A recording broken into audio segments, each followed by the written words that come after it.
আমি বাংলাদেশে ইনশাল্লাহ আসবই, অবশ্যই আমি আসবো। ঘটনাচক্রে আমাকে দেশ ছেড়ে আসতে হয়েছে, সেটা আমি জানতাম না যে আমি দেশ ছেড়ে আসতাম। আমি জানি আমি চুঙ্গি পাওয়া যাচ্ছি, যাক এটা হয়তো আল্লাহর ইচ্ছা ছিল কোনো না কোনো ভাবে। যে এত কষ্ট যাদের জন্য করলাম তারাই চাইলো না যে আমি থাকি, তা কাদের জন্য করলাম। আমি একটা কথা বলবো যে মন খারাপ করার কিছু নেই, রাজনীতিতে এরকম সময় আসে। আর ওরা কারা যে মৃত্যুদণ্ড দেয়, ওরা তো অবৈধভাবে ক্ষমতা দখলকারী।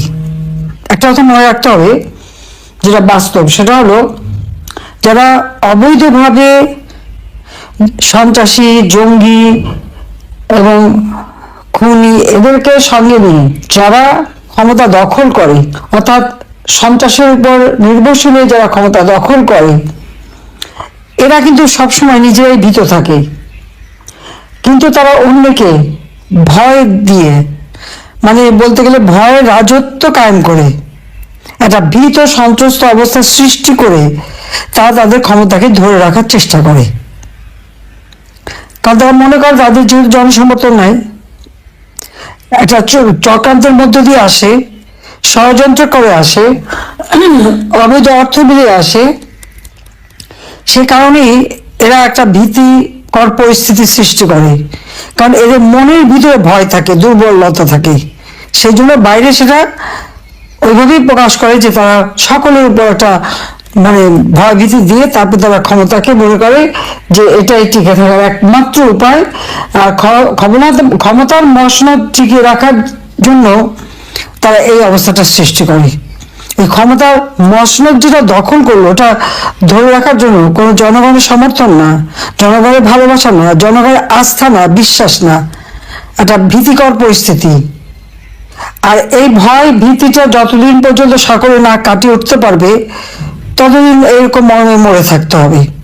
কারণ আমি একটা জিনিস আমি সবসময় দেখি, বাংলাদেশে আমি যখন ফিরে আসি, অনেকেই খুব শঙ্কিত ছিল যে দেশে আমার মা, বাবা, ভাই, ছোট্ট রাসেলকে পর্যন্ত ছাড়ে নাই, তাকেও হত্যা করেছে। সেই দেশে আমি ফিরে আসবো, সেখানে যুদ্ধ অপরাধীরা, আমার বাবার হত্যাকারীরা ইন্ডেমনিটি দেওয়া হয়েছে, তারা এখন দেশে বিদেশে চাকরি, তারা খুব অন্যান্য অবস্থায় থাকে। ওই অবস্থায় আমি যে আসব, অনেক বাধা ছিল, অনেকের মানে দ্বিধা ছিল। আমি কিন্তু ফিরে এসেছিলাম, আর আসার পর থেকে কিন্তু একটা পর একটা সমস্যা আমার ভিতরে যাচ্ছে। আমি 81 সালে ফিরে আসলাম, 83 সালে বন্দী হলাম, এমনকি আমাকে ডিজিএফআই অফিসে নিয়ে গেলেন ইন্টারভিউশনের জন্য। এরপরে আবার 85 সালে, আর যখন যেখানে গেছি সেখানে তো মানে একবার আক্রান্ত হয়েছি, এ তো কতবার। কিন্তু হ্যাঁ, আমি বেঁচে গেছি, আমি বারবার বেঁচে গেছি। জানি না, এখানে আমি বলবো আল্লাহ রাব্বুল আলামিন আমাকে বাঁচিয়ে রেখেছেন। কারণ আমার হাতেই আমার বাবা, মা, ভাই, তাদের হত্যাকারীদের বিচার হবে, আমার হাতেই এই যুদ্ধ অপরাধীদের বিচার হবে, আমার হাতেই বাংলাদেশ দারিদ্র্যমুক্ত হবে, উন্নত হবে, সমৃদ্ধশালী হবে। চিফ প্রসিকিউটর যে কথাগুলি বলল, আমি আগুন দিয়েছি, আমি মেট্রো রেল, বিটিভি সব ভবন নাকি আমি আগুন দিয়েছি, অথচ তাদের লোকরা নিজেরা যেখানে স্বীকার করছে, অপরাধীরা নিজেরাই স্বীকার করছে। আর অপরাধী বলেই তো ইউনূস তাদেরকে দায় মুক্তি দিল। কিন্তু মামলা আমাদের আওয়ামী লীগের সকল নেতাকর্মীর বিরুদ্ধে, বলে দিল 1400 লোক হত্যা হয়েছে। তা আওয়ামী লীগের তো আমার মনে হয় 8-10 হাজার লোক, আমরা তাদের কোনো খবর জানি না কত মানুষকে মেরে গুম করে ফেলেছে। 1 মাসের মধ্যে প্রায় 300-400 হত্যাকাণ্ড ঘটেছে। এই হত্যাকাণ্ড কারা ঘটাচ্ছে? এটা তো ইউনূসের পেটোয়া বাহিনী, তাই তো হত্যাকাণ্ড ঘটাচ্ছে একের পর এক। আজকে ইন্টারন্যাশনাল ক্রিমিনাল কোর্ট 1973 সালে সেটা করা হয়েছিল যুদ্ধ অপরাধীদের বিচারের জন্য, বেআইনিভাবে সংশোধন করে করে সেখানে আমাদের বিচার হবে, আবার পার্টি হিসেবে বিচার হবে। কারণ দেশে প্রচলিত আইন তো আছে। তবে হ্যাঁ, একটা যে ইউনূস ম্যাজিক দেখালো যে মাত্র 20 দিনের হিয়ারিং এর পরেই দেখা গেল জজ সাহেব 450 পাতার জাজমেন্ট লিখে ফেলে দিল। চমৎকার দেখালো আর কি সবকিছুতেই। আজকে যা সকলের কাছে প্রশ্নবিদ্ধ, অর্থাৎ অবৈধ সরকারের সকল সিদ্ধান্তই অবৈধ।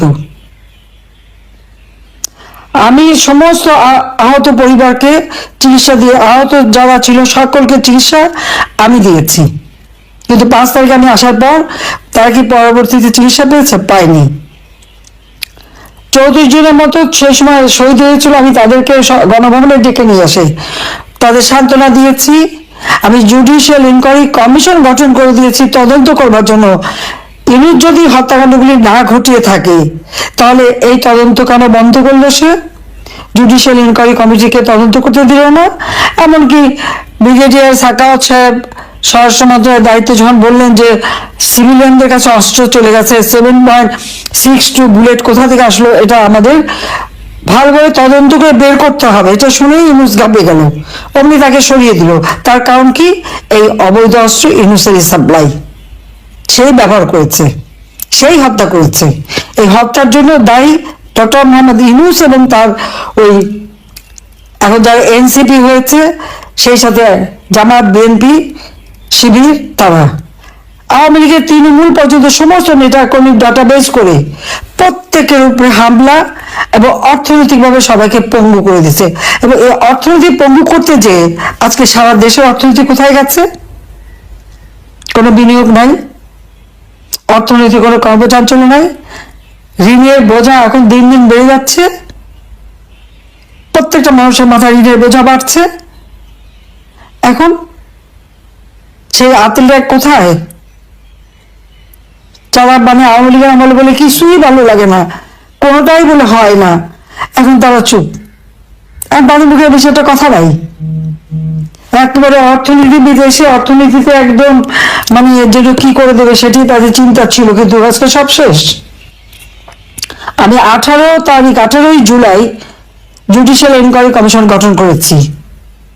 তারপরে যখন তখন 6 জন মারা গেছে, যখন আরো মানুষ মারা গেল, আমি সেই জুডিশিয়াল ইনকোয়ারি কমিশনকে 3 সদস্য বিশিষ্ট হাইকোর্টের জজ সাহেব দিয়ে 1 আগস্ট আমি প্রজ্ঞাপন করে দিলাম। তারা কিন্তু ইনকোয়ারি শুরু করলো, কিন্তু না, তার মানে এদেরকে দায় মুক্তি দিয়েছে। দায় মুক্তির কারণে দেয়, অপরাধী তাদেরই তো দেয়। আর মামলা সব আমাদের আওয়ামী লীগের নেতা কর্মীদের বিরুদ্ধে। আর মৃত্যুদণ্ড দিয়ে ভেবেছে একে ভয়ে ভীত হয়ে পড়বো, সেটা না। আমার তো মৃত্যু পরোয়ানা সেই 15 আগস্ট থেকেই। তা আমি বলবো 71 সালে তো পাকিস্তানের যাতে বন্দী ছিলাম,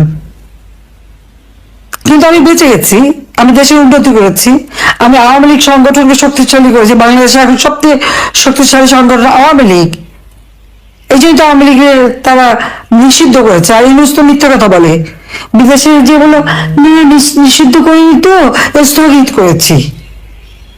আর সেদিন আবার বলে দিল কি আওয়ামী লীগ নিষিদ্ধ, নির্বাচন করতে পারবে না। কারণ জানি যে আওয়ামী লীগ নির্বাচন করলে পরে আওয়ামী লীগই জিতবে, কারণ জনগণের যতই আমার বিরুদ্ধে মিথ্যা অপপ্রচার চালক, বাংলাদেশের মানুষ তা বিশ্বাস করে না। ভোটের সময় তারা আওয়ামী লীগকে ভোট দেবে, কারণ জানে একমাত্র আওয়ামী লীগ আসে এদেশকে উন্নত করতে পারবে, তাদের জীবনের শান্তি নিরাপত্তা দিতে পারবে, তাদের জীবনের আস্থার ঠিকানা একমাত্র আওয়ামী লীগ। কাজে আওয়ামী লীগের সকল নেতাগুলি যে যেখানে আছে ঐক্যবদ্ধ হতে হবে। আর এই ভয় ডর কাটিয়ে উঠে জনগণকে সাথে নিয়ে সকলকে প্রতিরোধ করে তুলতে হবে। আপনারা দেখেছেন যে ঢাকা শহরে যখন আমরা লকডাউন বললাম, সাথে সাথে সারা বাংলাদেশ কিন্তু স্বতঃস্ফূর্তভাবে মানুষ বন্ধ করে দিল। কিন্তু আমি চাই না যে আমরা এভাবে বন্ধ করে আমার রিক্সাওয়ালা, দিন মজুর, খেটে খাওয়া মানুষগুলি কষ্ট পাক। আমি সেটা বলছি যে ঠিক আছে, তোমরা 2 দিন করেছো, তারপর আবার 1 দিন দিলে না, আমার মানুষগুলিকে অন্তত বাঁচতে দাও।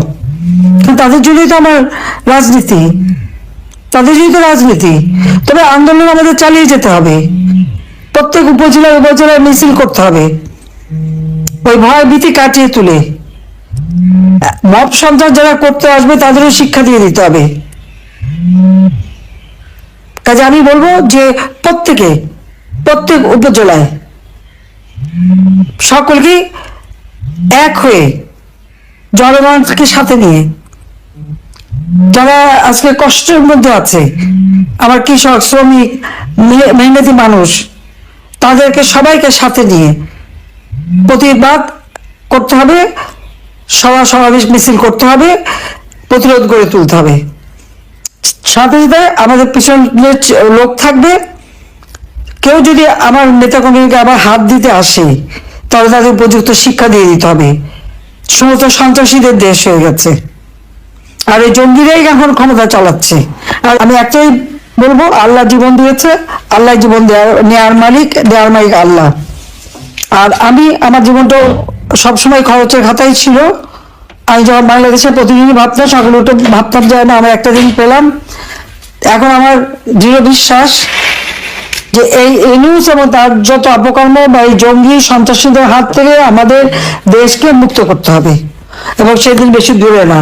আর আমি অবশ্যই আসবো। অনেকে মনে করছে আমি আসবো না, কেন আসবো না, সময় হলে ঠিকই আসবো। হ্যাঁ, আল্লাহ যেমন আমাকে নিয়েও আসছেন, আইনের সময় হবে আমি আবার ফিরবো, দেশকে উন্নত করব, দেশের হারানো গৌরব আবার ফিরে আসবে। কাজে সবাই ভালো থাকেন, সুস্থ থাকেন এবং মনের জোর নিয়ে, জনগণের শক্তি বড় শক্তি, এই শক্তি দিয়ে ওদেরকে প্রতিহত করেন। আমি যেখানেই থাকি আছি, বাংলাদেশের মানুষের সাথেই আছি। আর যাদের এভাবে ঘর বাড়ি গেছে, আপনজন হারিয়েছেন, তাদের প্রতি আমার সহানুভূতি জানাই। আর ইনশাল্লাহ একদিন আবার সবকিছু হবে। আজকে একটা কষ্ট, 15টা বছর 7 মাস তো একটানা আওয়ামী লীগ দেশে ক্ষমতায় থেকে দেশের মানুষের জীবনের শান্তি নিরাপত্তা দিয়েছিল। তারপর মানুষ কেন বিভ্রান্ত হলো আমি জানি না, সেটা আমার একটা প্রশ্ন। এখানে আমার কষ্ট, যে এত কষ্ট যাদের জন্য করলাম তারাই চাইলো না যে আমি থাকি। তো কাদের জন্য করলাম? লুটপাট, চাঁদাবাজি, মাস্তানি, কমিশন